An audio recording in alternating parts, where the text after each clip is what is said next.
choir director. Bethel Baptist Church has been known of what? Mayo sa music. Okay? San sa gamay pa ko. Ambot ari si Lulong Bikar. Mapirdi ta guard nila. But you have really been good when it comes to this kind of ministry. So thank you, choir. And maunang mga kanta nga, you can't help pero ma-inspire ka yun na mag-worship sa Ginoo. Okay? And then our God is the only God. Jesus Christ is the only Lord. And then tanan nga lords mawala nini kalibutan. There's only one Lord that will stay forever. That's the Lord Jesus Christ. Wala na drug lords later. No more slum lords. Okay? Jack Lord, dugay na napatay. Wi-Fi bo. So only the Lord Jesus Christ will stay forever. And that's why kung mag-worship ta sa Ginoo, wala yun tayo pildihon. Wala yun mawala sa ato. Because the thing that we are doing now is the very same thing that we will be doing later when it comes to worship. And of course, ang gwapo lang sa langit, kay di na ta mabalaka, di na ta mag-worry unsay kaunon, unsay lungagon, okay? Wala na ta ga-worry sa kamahal sa gasolina, okay? So we can focus our time, our energy, tanan, sa paglantaw lang yun sa Ginoo, and then give Him the praise and the honor that He deserves. Now, first of all, because He saved us through His blood. Okay? Unya, gipili kita sa Ginoo. Unya, grabe kayong gihimo sa Ginoo sa ato nga kinabuhi. Lord, we ask for your blessings today as we listen to your word. And we thank you, the Lord, that when we study the Bible, we have that confidence in our hearts that we have a written document from you. And it is true. It is pure. It is transformative. And it is what we need. And it is what the people in this world needs.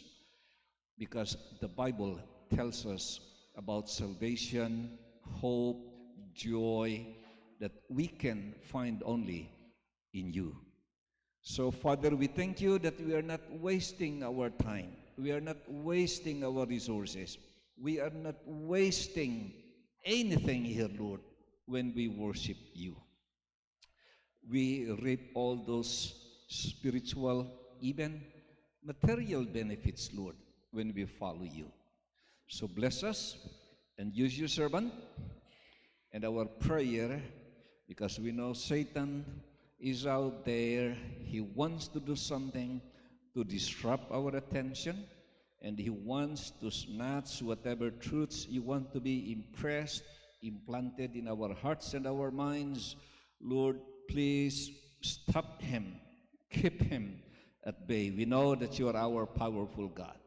So bless us now, and may the Spirit of God will be our teacher.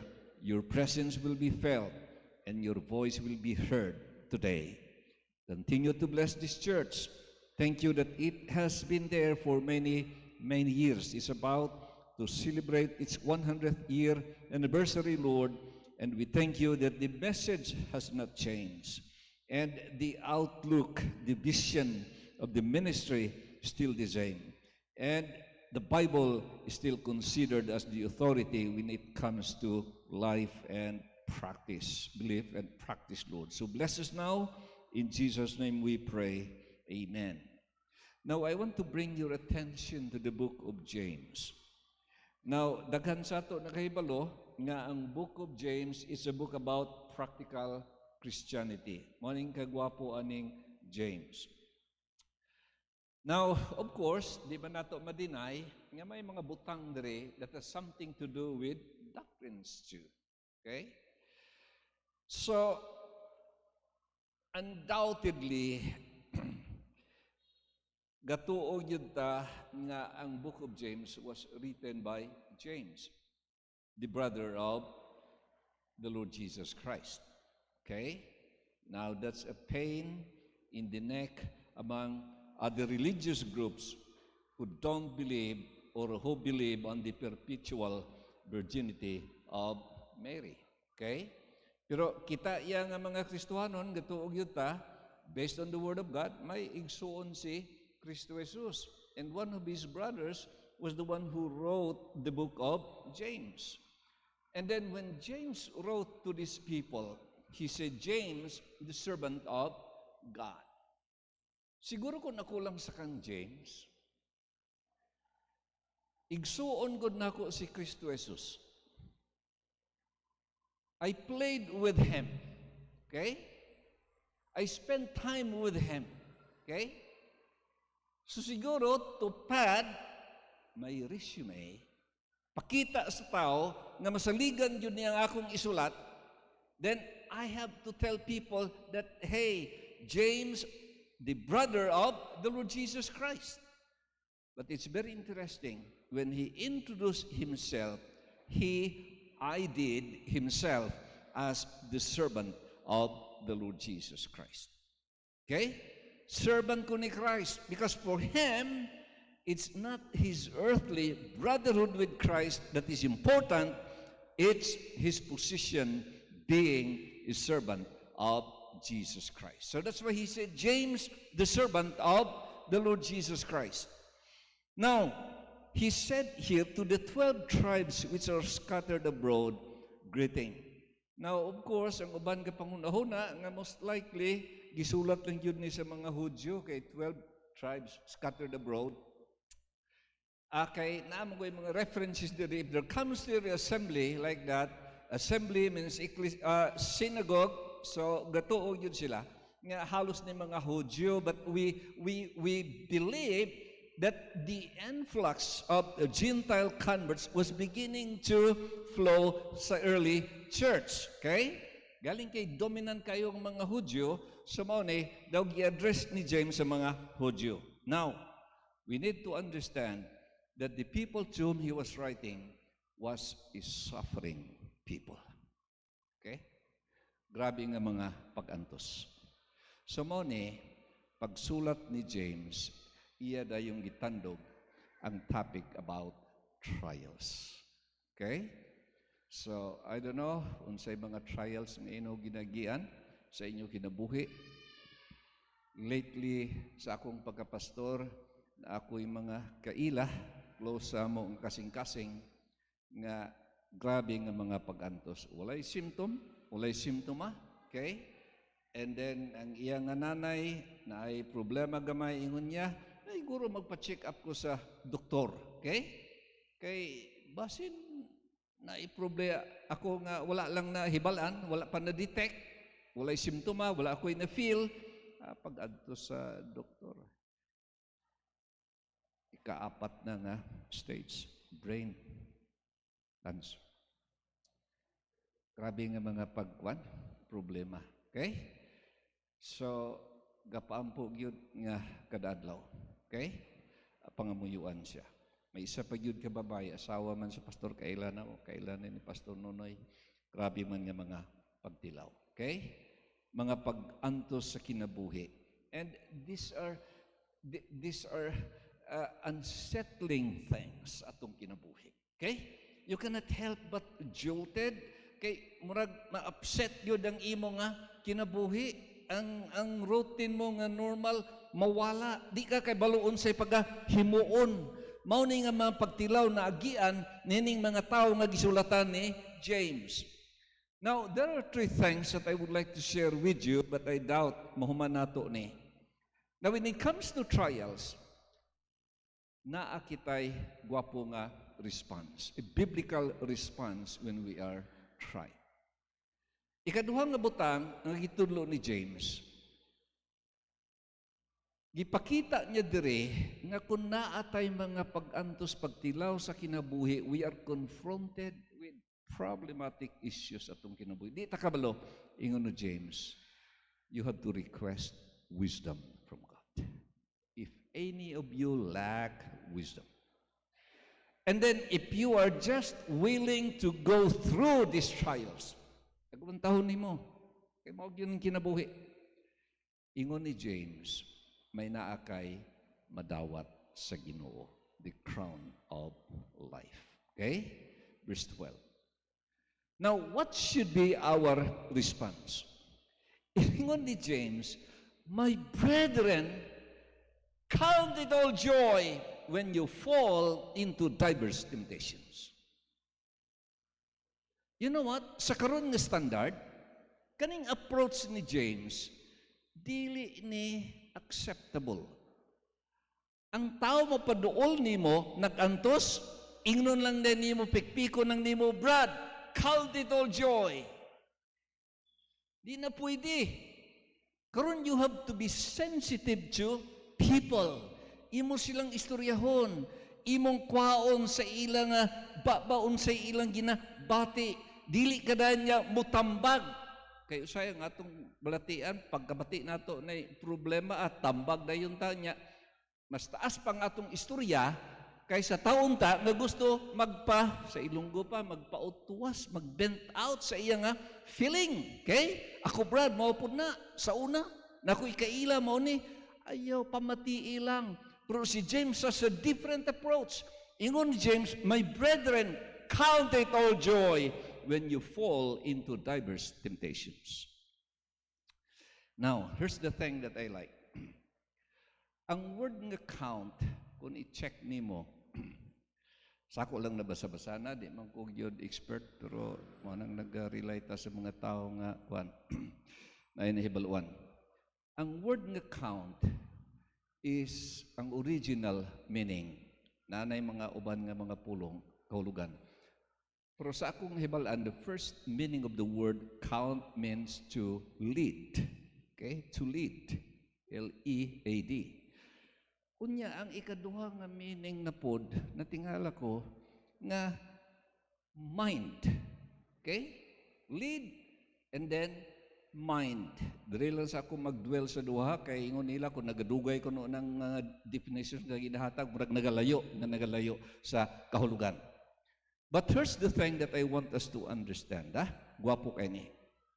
Ang point diri ni James, once gani nga anaa kita sa tunga sa mga pagtilaw sa atong kinabuhi, we have to do a lot of mental discipline. It should be our mind, which is a biblical mind, the mind of Christ, the mind that is filled with the scriptures. Mao na nga kinahanglan magtuon kita sa Biblia. Kana nga mga knowledge nato sa Bible, mo'y maggiya sa ato as we navigate these trials in our lives. Kay usahay good, kung nabitaw tayo mga pag-antos, pagtilaw, we do a lot of hard work. Feeling na nimo kalain, depressed ka na dayon, okay? That's understandable. Pero kita nga Kristiyanon, lain kita nga mga rasa sa tao. Okay? Nakita'y Ginoo, nakita'y Kristo. Okay? Nakita'y Biblia. So, ato nga, ikuan na po na, i-recall ang atong mga natunan sa pulong sa Ginoo, nga kana nga mga butang, mo'y magagiya sa ato. There hath no temptation nga gihatag sa Ginoo more than our ability to carry. Okay? Mao na nga mga bersikulo ang magagiya sa ato. Muna ingon ni James, count, lead the mind, let the mind lead the way as you go through these trials in life. Tagaanta lang mo ihemplo, ha? Balaan man nato si Job. Grabing pagantos na agyan ni Job. Wala ang iya nga mga servants, ang iya nga mga livestock nga kuan, industry, so to speak, patay. Ang iyang mga kabataan, patay. Wala. Daw, sa kuan pa, daw gi-cannibalize yun si Job. Okay? Why nabilin? Unya, kinumdumon sa giingon sa iyang asawa. Kay ingon man sa iyang asawa, Job, are you saying you have to keep your integrity? Okay? sa tunga nini nga mga pag-antos nga gihimo sa Ginoo sa imo. Mga bana, ayaw lang ninyo awata si Job, ba? Kay iya magiginan niya ang asawa. Though you talk like those other silly women, foolish women. Okay? So ang point ni Job, ayaw pag-istorya ingon ana. Kaya mo ng mga istorya sa mga tao mabatian mo kung naa sila mga pag-antos mo. Walay Diyos, wala gasimba, walay Biblia. Lain ang ato nga conversation, lain ang ato nga tunada. Why? We have God. Unsa may gingon ni Job? Naked man ko, ni anhi sa kalibutan. Wa man ko'y dala. Naked when I come out. Muna ang husto nga ehemplo sa tao nga nagagamit sa utok. Muna ang ato nga gamiton nga armas so that we can overcome trials. That's the meaning. That's the example when Job said, count it all joy when you fall into diverse temptations. Mga Kristohanon, daghan kayo mga scriptures nga maggamit nato. Okay? Kung nagaagi kita og mga pag-antos sa atong kinabuhi, use them. Unyaon sa ingon ni Job, count it all joy. Because joy is a choice. Okay? That's a choice. Dili na nga moabot lang sa imo. You have to decide for yourself, in spite of this, I want to stay joyful, grateful to God. Muna ingon ni Job, nga ni James, count it all joy. Now, the thing that I like with this line, with this verse, kay ang point diri ni James, kung naa kita sa mga pag-antos pagtilaw, the first line of defense atong kinabuhi, kalipay. Nehemiah, the joy of the Lord is my strength. Di ba, mga igsoon? Mauna ang atong kusog. Kung wala kita'y kalipay, we will become impotent, powerless in facing trials in life. Okay? So, maning ingon niya diri, nga response nato, my brethren, count it all joy when you fall into diverse temptations. Why? Ari na. Ingon ni Job, knowing this, that the testing of your faith works patience. Lead the mind. Unsa atong himuon? Ingon ni Job diri, nga kaning atong mga pagtilaw, test ini sa atong pagtuo. Okay? Test ini sa atong pagtuo. Dili ta nga i-personal. Nga kontra ako sa Diyos. Mao na ni ang ako nga pag-alagad paantuson paghihapon ko sa Diyos. Ga-attend man ko ani, gahatag man ko ani, ga-share man ko sa pulong sa Ginoo. Ginoo nganong imo mangyud ko gipaantos ani nga mga problema. Don't get personal when you are tried, because ang trial nato is a test of faith. And I tell you, faith, if you look at the scriptures, is a multi-dimensional thing. Daghan applications of faith. Maluwas na pinagi sa pagtuo. We walk by faith and not by sight. Faith is our victory. Okay? Mao ni ang ato nga kadalagan sa panginabuhi. Mao na usahay moingon ta nga, guro, dili naman na karon, no, batasan sa mga Kristohanon. Ang pastor ato nga tagaan naggamay nga sweldo aron maka-learn siya magkinabuhi sa pagtuo. Ang pagtuo dili lang sa kwarta. Okay? Don't tell us that, hey, give them the minimum amount of money so that they can live to the maximum of their faith. That's not how it works. Okay? Kay daghan pa nga paagi nga ang pastor magtuo to stay in the ministry. I tell you, nakasugakod gid man ko sa kaluoy sa Dios. Okay? Nag-start ko sa pagka-pastor 1980. Kung buhi pa ko karon, wa ko midagan sa ministry tungod sa pagtuo sa Dios. Mao man ang atong mga alhagad sa Ginoo diri. That's faith. At least diha na lang unta ta mag-support nga aron makapadayon ng mga alagad sa Ginoo sa pagserbisyo sa iya. So karon, nganong gamiton yun ang ato yung huna-huna mo'y atong gamiton ha? Kay kani kunong mga pagtilaw sa atong kinabuhi, mga pag-antos, it will help us grow in our relationship with the Lord. Okay? It works patience. It will teach us about perseverance. May mga butang nga dili ma-develop sa atong kinabuhi kung walay mga pag-antos. We'll become strong Christians. I don't know, nagatigulang na yun siguro ko. Kay usay na kay mga maobserbahan nga wa hindi mo nakitaan belas una. Tingalag yung ko ana. Ang bata bitaw kung nagatubo na ang ngipon, unsa may experience sa bata. Sipunon, hilanaton, usay gani di ka kabalo ba nga ano man gisipon naman nganong gihilanat naman yang taas naman yang iyang kuan kay naay ngipon di ay nga nagtubo. Okay? Pero man ako na obserbahan. Ngano kun ang buhok may mutubo, wa man kasakit ang bata. Okay? Kung buhok gani, may sakit.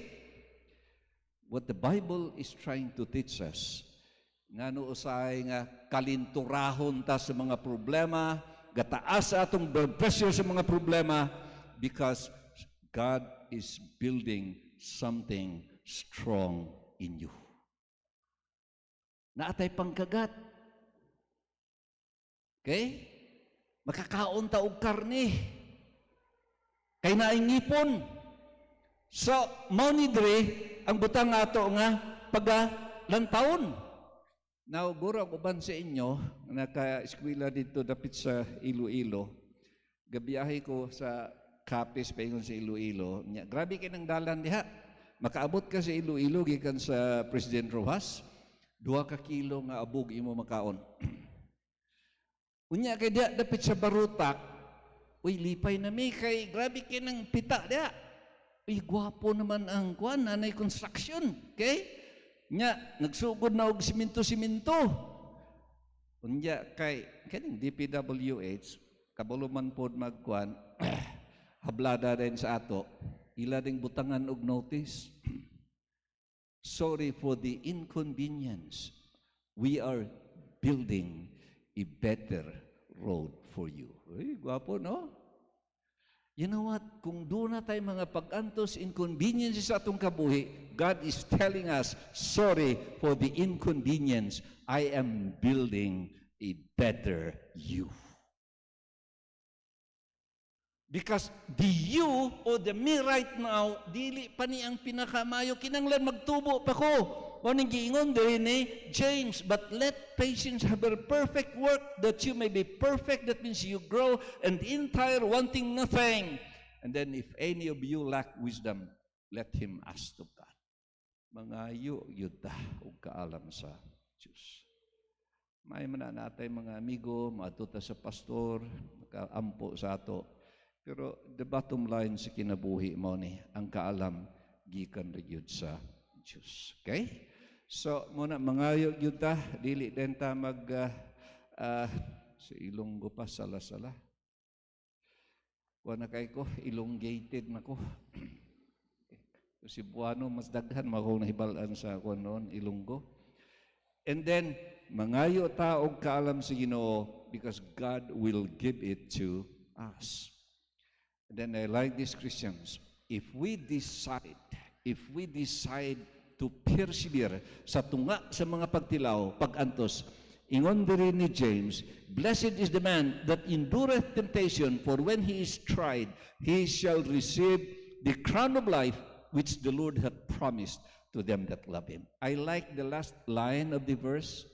Kaya ang point diri ni James, about any mga igsuon, kung naata sa mga pag-antos sa kinabuhi, we need to prove to God nga, Lord, in spite of these sufferings, these afflictions that I am going through in life, okay, I want to prove to you nga I love you, Lord. That's why God has promised reward to people who persevered trials. Kaya nga naman, giprove nila ang ilang gugma sa Ginoo. I don't blame you, Lord, for this. I take this. In fact, kinanglan nga ni dugangan pa, kay badlungon pa ko, kulang pa ni Ginoo. I'm willing to take it. And I want to tell you, to communicate something to you. Pariyo sa kay Job, bisag panitan pa ko si Ginoo, I will still praise Him. Though He slay me, grabe na no, nga pululungon. Though He slay me, yet I will praise Him. Mao na ang atong attitude, ipakita yun nato sa Ginoo nga sa tanan nga butang, palangga ta ang Diyos. Okay? Palangga ta ang Diyos. Mao ni ang ipakita diri ni Santiago sa ato. So when you are tried, how to respond? Count it all joy when you fall into diverse temptations. Kay nga naman, may plano ang Ginoo. But we have to ask Him the most important thing, ang wisdom, kay siyang mag-guide sa ato. The Lord knows the way through the wilderness. All I have to do is follow. And then once we decide na magpabilin kita, magsalig sa iya, God is going to reward us the crown of life. Pero kung wala ta nakadawat sa kang Kristo Jesus, kung may naadari nga wala pa nakadawat sa kang Kristo Jesus, kani nga mga butang maglisod kani pagsabot. In fact, ang ikaduhang nga bersikulo ingon ni James, my brethren. That word nga brethren has been used 15 times sa book of James. Ang point din ha nga, hey, these are truths because these are something to do with practical Christianity. These are things that are only applicable to the believers. Kung ang tao wala nakadawat sa kang Kristo Jesus, wala ni epekto sa imong kinabuhi. You need to accept Christ as your Lord and Savior. And you know what? May na ako'y nadiskubrihan gamay sa Biblia. Kay kaming mga pastors, kamo guro, mahilig man mo sa theology. Ang atong Christian theology, inatudluan kita nga una ang, sige naulat na to, rapture, no? Rapture, tama ba na? Unsa may sunod sa rapture? Tribulation. Unya, millennium. Pero abi mo ang practical theology lain. Matingala ka. Una ang tribulation. Sunod ang rapture.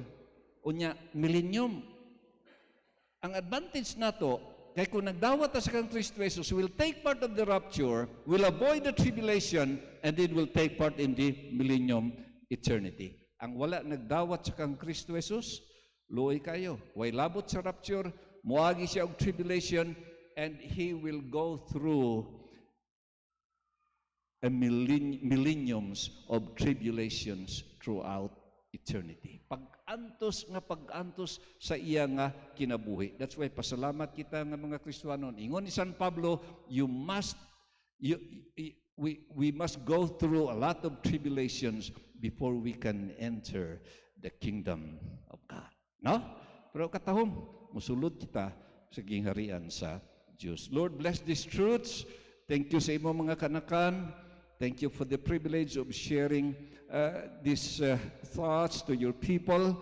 And Lord, we trust that you will just work and help us, Lord, because if there is a thing that inevitable sa human life, ang mga pag-antos. So bless us and give us the joy as we continue serving you, Lord. Bisan mo sa mitabo sa among kinabuhi, we'll trust you and we'll commit ourselves to you. Continue to bless this church. In Jesus' name we pray.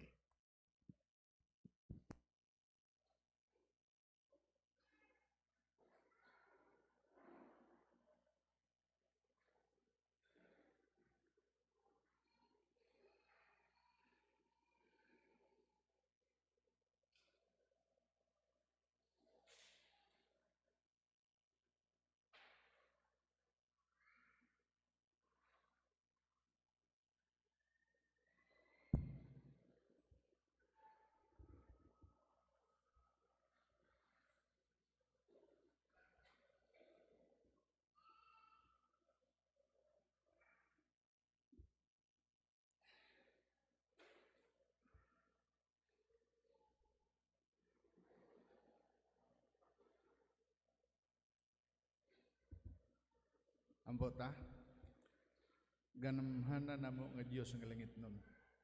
Salamat gayud Ginoo sa imong gugma kanamo nga ikaw gid Ginoo nagpakamatay sa cross para sa among mga sala. Salamat gayud Ginoo nga kami imong giluwas.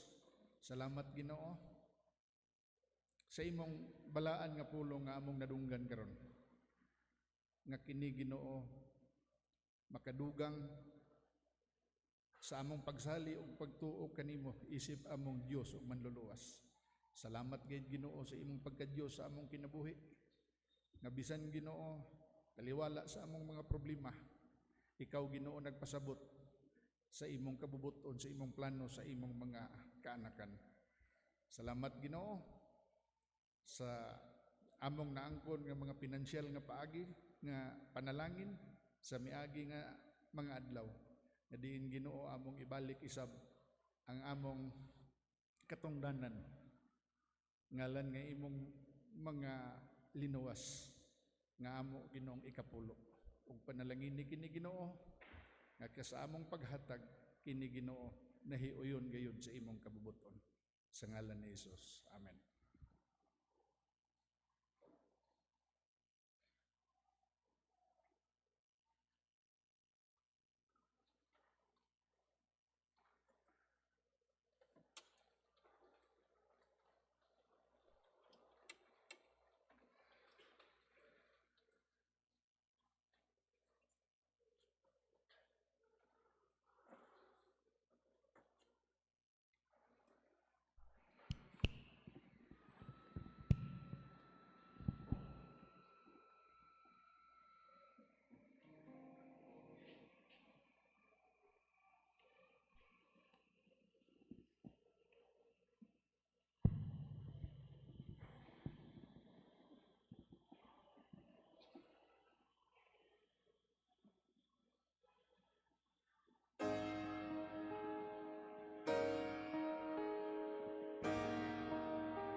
Jesus is in this room, here right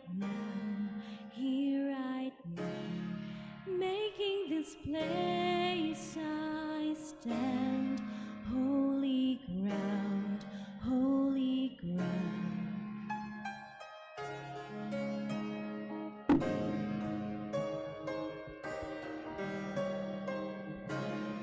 Your spirit moves and breathes all around, all good and perfect things flowing down, flowing down. All of the heavens are singing along with the saints and the elders, the glorious song and the praises they sing never seem to get old. They're now saying forever, sing holy, holy, holy Lord, God Almighty, over all. You were, and you'll be forever the King enthroned in glorious splendor. Holy, holy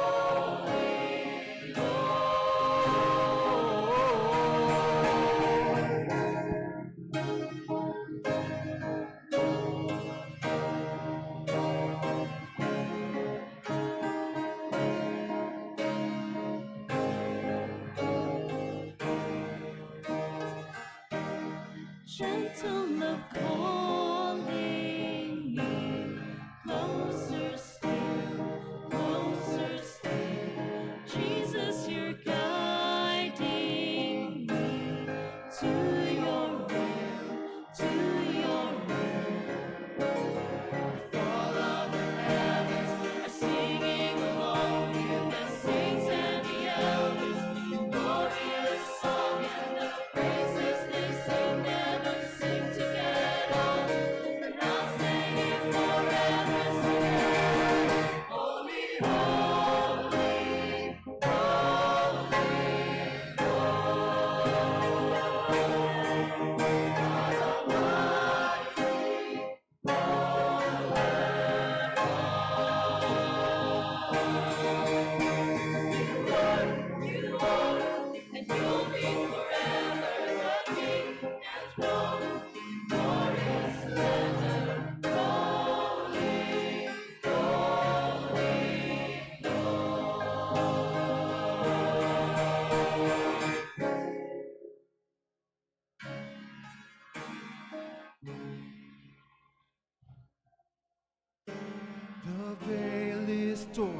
the doors fling wide.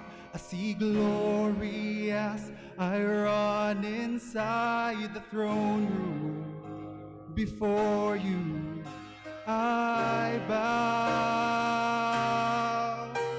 The veil is torn, the doors swing wide. I see glory as I run inside the throne room. Before you, I bow. The veil is torn, the doors swing wide. I see glory as I run inside the throne room. Before you, I bow. The veil is torn, the doors swing wide. I see glory as I run inside the throne room. Before you, I bow. Holy,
Singing holy, holy, holy, holy, holy God Almighty, holy,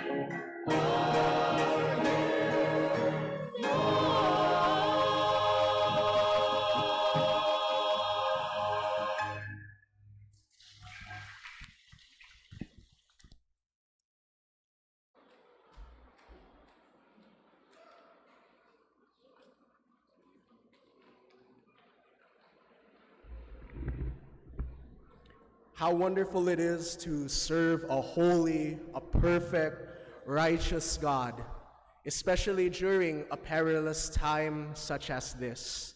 May I request everyone to please rise for the final hymn? Let us sing this particular song with conviction. Redeemed, how I love to proclaim it.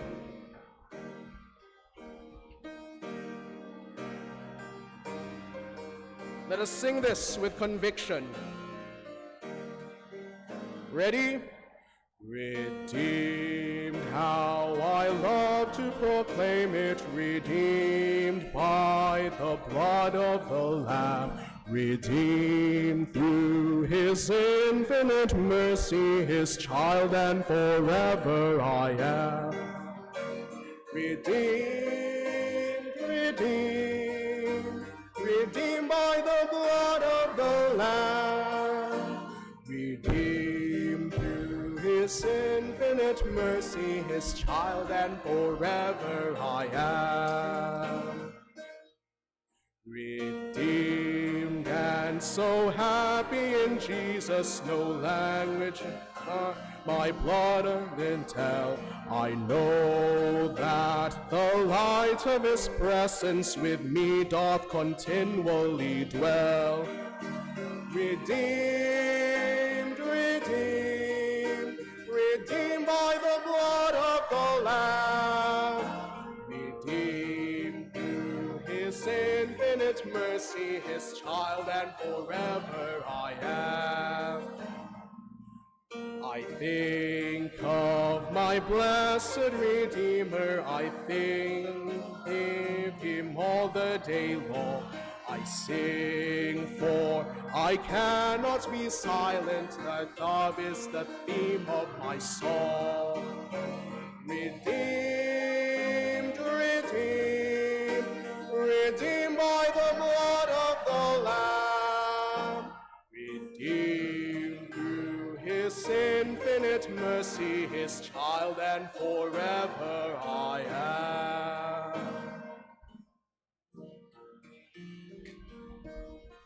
Lord, we thank you. We are reminded again of the blood of the Lord Jesus Christ.